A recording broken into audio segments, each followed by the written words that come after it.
Moscow, winter 1953. Basement interrogation room in Lubyanka. Maria Yudina sat facing Joseph Stalin across a scarred wooden table, her hands bruised, her breath visible in the frozen air. She'd been detained 48 hours. No food, no explanation. Just cold and waiting.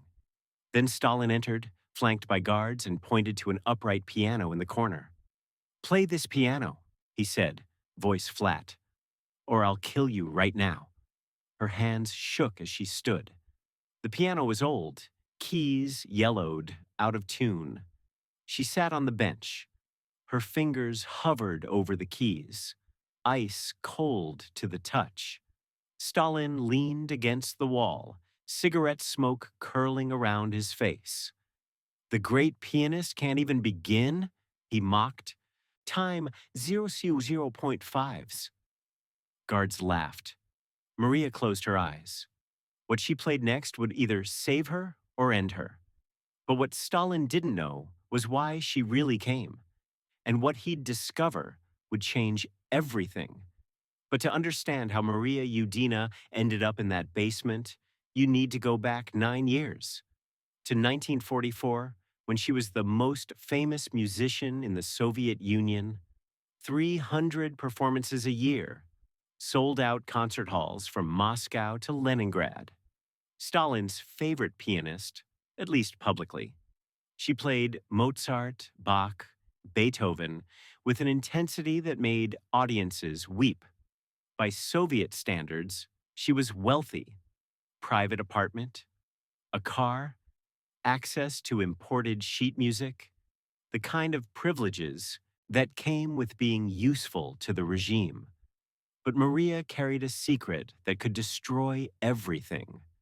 She was a devout Christian in an officially atheist state.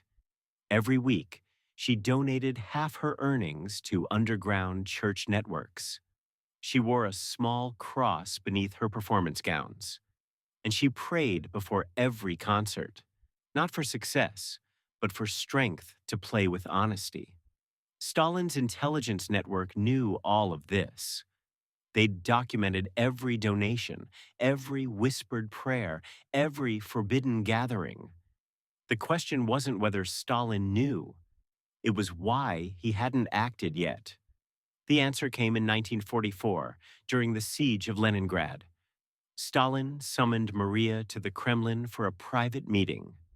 He wanted something specific, a recording of Mozart's Piano Concerto, number 23 in a major, not for public release, for his personal collection. He ordered engineers to press 1,000 copies, one for every member of the Politburo, military leadership, and inner circle. The recording session happened at 2 in the morning. Maria entered the studio alone, no orchestra, just her and a Steinway grand. The engineers sat behind glass, smoking, waiting. She played it in a single take. 8 minutes of Mozart's second movement, the Adagio. When she finished, the lead engineer stared through the glass. "That was unusual," he muttered to his assistant. By unusual, he meant subversive. Maria had played with too much emotion. Soviet musical doctrine required restraint, control, precision. Emotion was bourgeois, dangerous.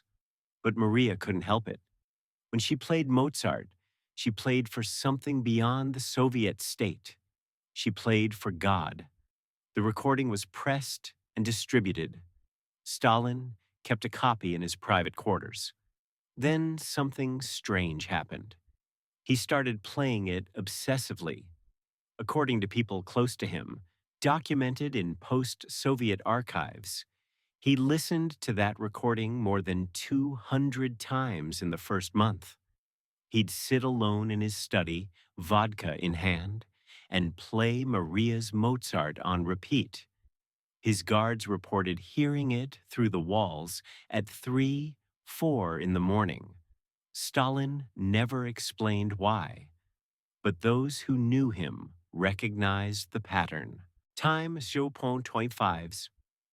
When Stalin became obsessed with something, it meant he saw a threat or an opportunity. 9 years passed. By 1953, Maria's fame had become isolation. She received fewer public invitations, more private requests. The pattern was clear to anyone watching. Stalin's favorite artists either rose higher into protected circles or vanished.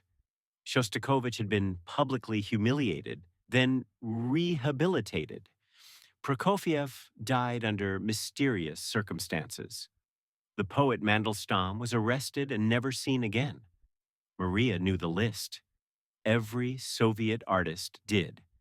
Then, on a frozen February morning, the call came. Not a polite request, a summons. Report to Lubyanka headquarters immediately.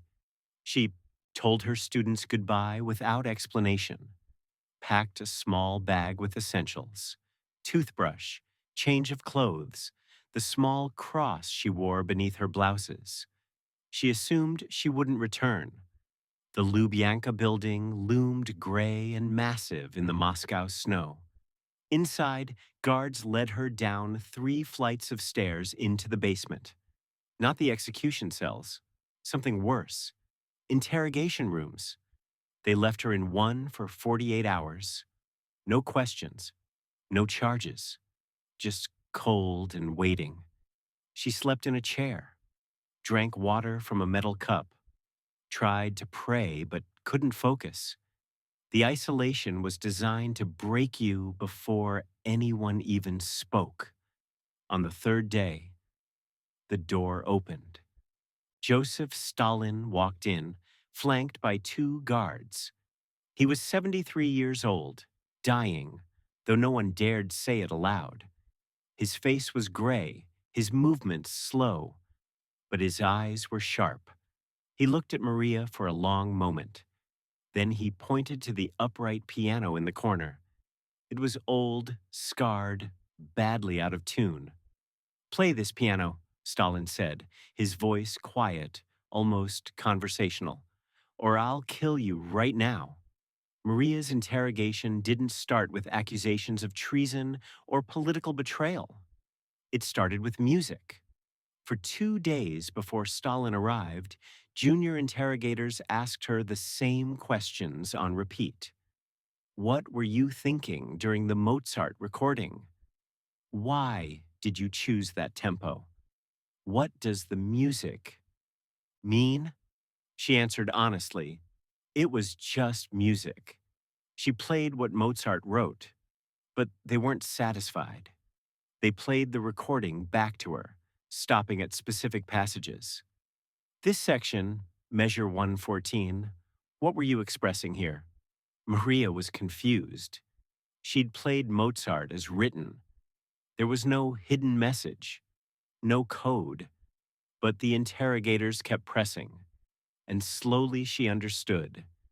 They were searching for something in her performance, something Stalin believed was there.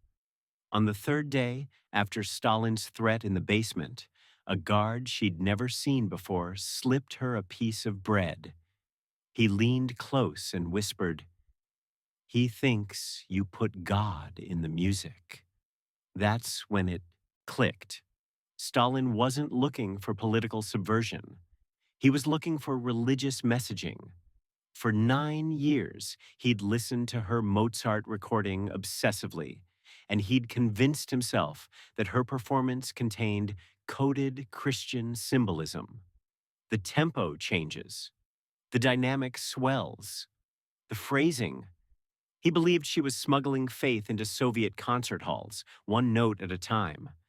It sounded insane, but Stalin's paranoia had always mixed with strange obsessions. He kept detailed notes on composers, annotated scores. He'd forced Shostakovich to revise entire symphonies because he heard Western influences.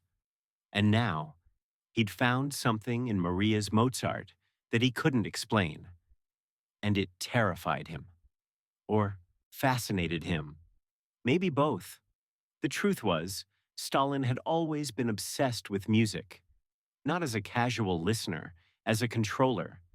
In the 1930s, he attended Shostakovich's opera Lady Macbeth of Mtsensk and walked out midway through. 2 days later, Pravda published a scathing review titled Muddle Instead of Music. Shostakovich was blacklisted overnight. His Fifth Symphony, written in desperate response, was subtitled A Soviet Artist's Reply to Just Criticism. Prokofiev fared only slightly better. His music was tolerated, but he lived under constant surveillance. Letters opened, phone calls monitored, performances reviewed by state musicologists. Stalin believed music could shape minds, inspire revolutions, or breed dissent. He kept files on every major composer and performer in the Soviet Union. Maria's file was thick, and after her 1944 recording, it grew thicker. Stalin's personal copy of the Mozart recording bore his handwritten annotations, cryptic symbols in the margins, circled measures, notes like, "Why here?" and "Too much." He played it for members of the Politburo and asked their opinions. Most gave vague, safe answers, but Stalin kept returning to one question: what is she hearing that I am not? Meanwhile, Lavrenti Beria, head of the secret police, wanted Maria executed.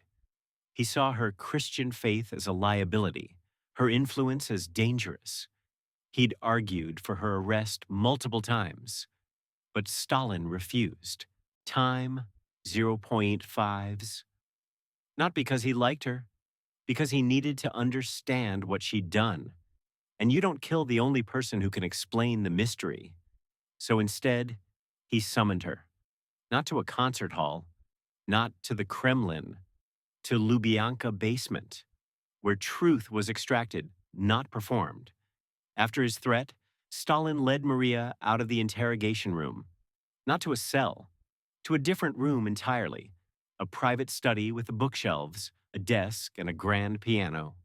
Warm, well lit, almost comfortable. He gestured for her to sit at the piano. She did. He sat across from her in a leather chair, vodka glass in hand. "I want to understand what you did," he said. No yelling, no threats, just a statement. He pulled out a worn copy of the Mozart score, covered in his annotations, and placed it on the piano's music stand. "Explain every choice you made in the recording," he said. "Start from the beginning." Maria began. Measure by measure, she explained her interpretive decisions. Why she took the adagio slower than traditional. Why she emphasized certain melodic lines. Why she used rubato in the development section. Stalin listened, occasionally stopping her. "Why did you slow down in measure 247? Maria explained, "To create tension before the resolution." "But that's not what Mozart wrote," Stalin countered. "Mozart wrote the notes," Maria replied. "I played the feeling." Stalin stared at her. For a moment, she thought he'd explode. Instead, he refilled his glass and nodded. "Continue." They went on like this for 2 hours. Stalin challenging every decision. Maria defending her artistry. And slowly, something unexpected emerged. Stalin actually understood music, not just as propaganda or control, but as structure, emotion, architecture. He could read a score. He knew theory. He heard things most people missed. And for the first time in days, Maria felt something other than fear. False hope, maybe, that this was just a conversation between two people who cared about music. Then Stalin's mood shifted. He stood abruptly, slamming his glass on the desk. "You're mocking me," he said. Maria froze. "I'm not." "Yes, you are." He walked to a record player in the corner and placed her Mozart recording on the turntable. It started playing. He let it run for 30 seconds, then lifted the needle. "This moment," he said, pointing to the score. "Measure 314, the climax. You played this for God, not for the Soviet people." Maria stayed silent, admitting it would be fatal. Denying it would be a lie he'd see through. Stalin reached into his desk and pulled out a folder. He threw it on the piano. Time 00.5s. Inside, church donation records, witness statements from underground gatherings, photos of her wearing a cross. "Every performance," Stalin said, voice low, "you smuggled Christianity into communist halls. You played for heaven while standing in my concert halls." Maria's hands gripped the edge of the piano bench. Guards appeared at the door. She thought, "This is it. Execution." But Stalin waved the guards away. He wanted to be alone with her. The door closed.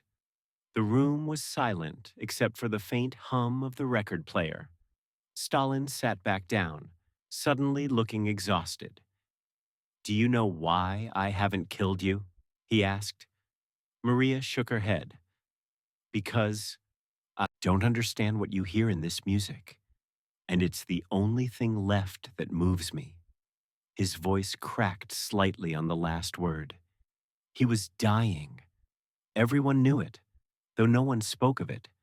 Stalin was 73, his health failing, his mind still sharp, but his body breaking down. And he was alone, surrounded by sycophants and spies, but alone. Stalin poured another drink and stared at the floor. "I've listened to your recording more than 1,000 times," he said. "I gave copies to generals, ministers, party officials.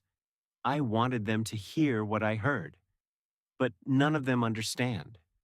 He looked up at Maria. "Explain why this is the only recording that makes me feel something." Maria took a breath. This was the moment. Truth or survival. She chose truth. "Because I didn't play it for you," she said quietly. "I played it for something bigger than you, bigger than me, bigger than the Soviet Union." "For God," Stalin said. Not a question. A statement.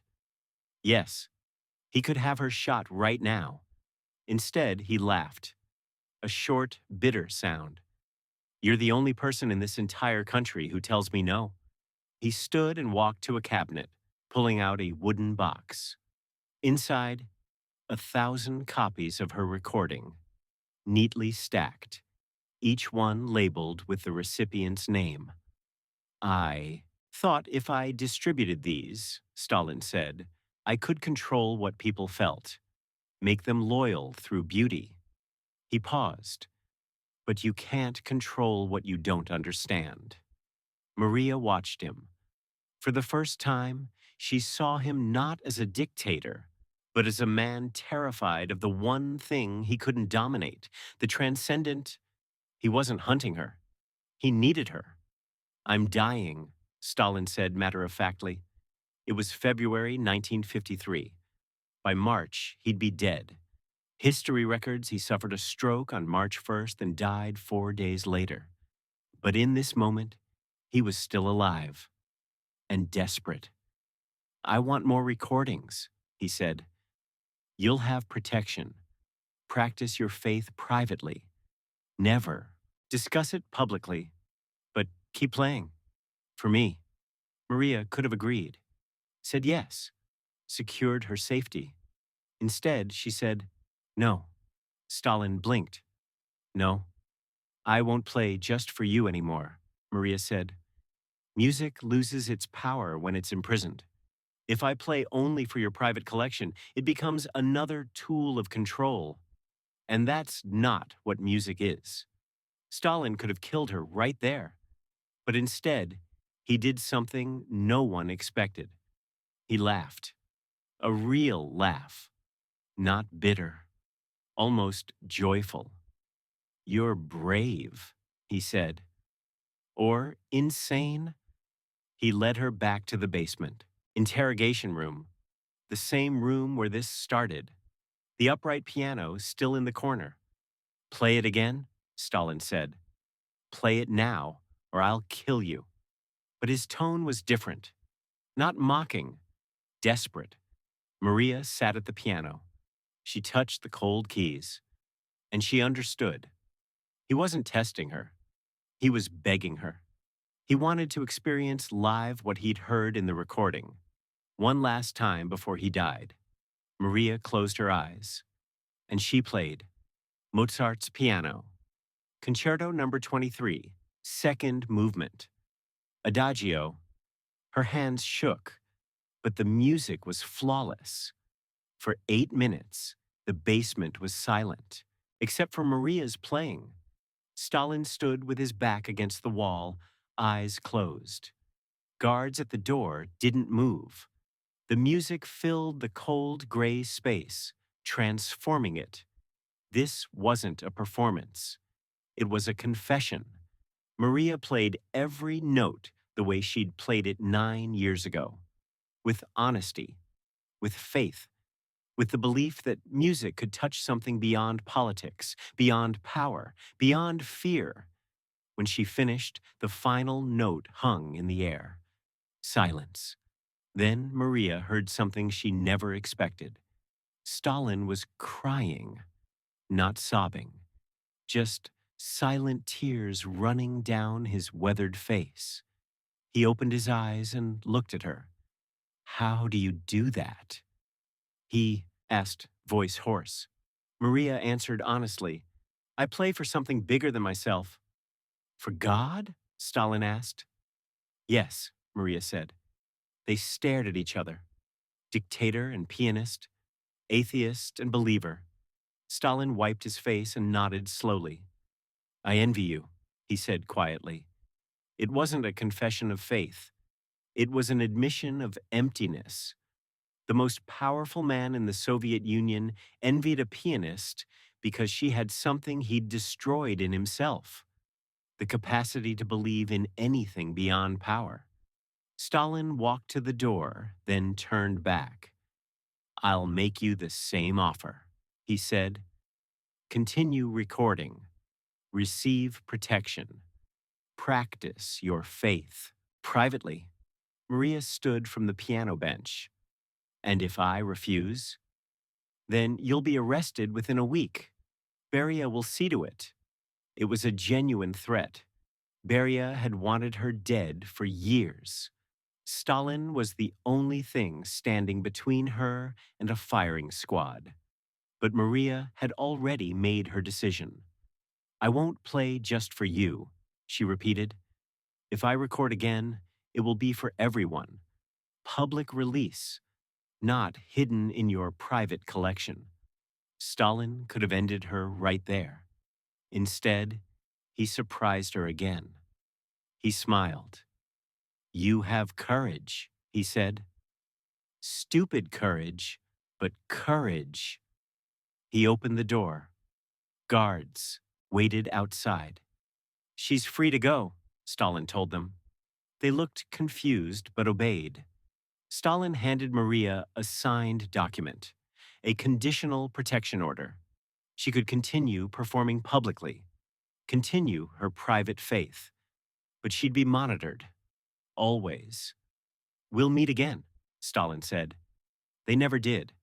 3 weeks later, on March 5th, 1953, Joseph Stalin died of a stroke. Maria Yudina attended his state funeral. She didn't cry. After Stalin's death, Beria tried to destroy evidence of the dictator's weakness, including files about Maria's interrogation and Stalin's obsession with her recording. But the 1,000 copies were already distributed. Generals had them. Ministers had them. Party officials had them. You can't erase what's already spread. Maria continued performing. She never spoke publicly about the basement meeting. But people noticed something different in her playing after 1953. She played with even more intensity, as if she'd faced death and won. She became a symbol, quiet, unspoken, of artistic integrity in a repressive system. But the cost was real. She was monitored for the rest of her life, every performance reviewed, every conversation reported.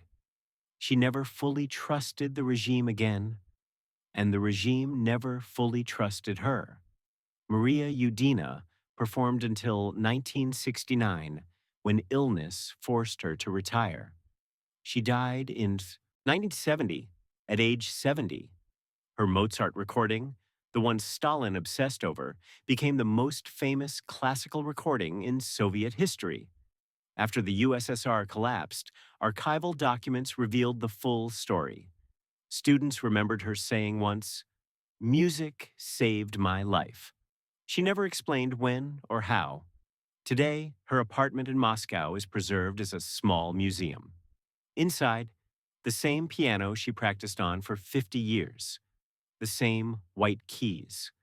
If you look closely, there's still a faint stain on middle C, the keys that once faced Stalin's rage, his tears, his desperate need to understand. Now they're silent, but the legend remains. The pianist who played for God in Stalin's basement and survived to tell no one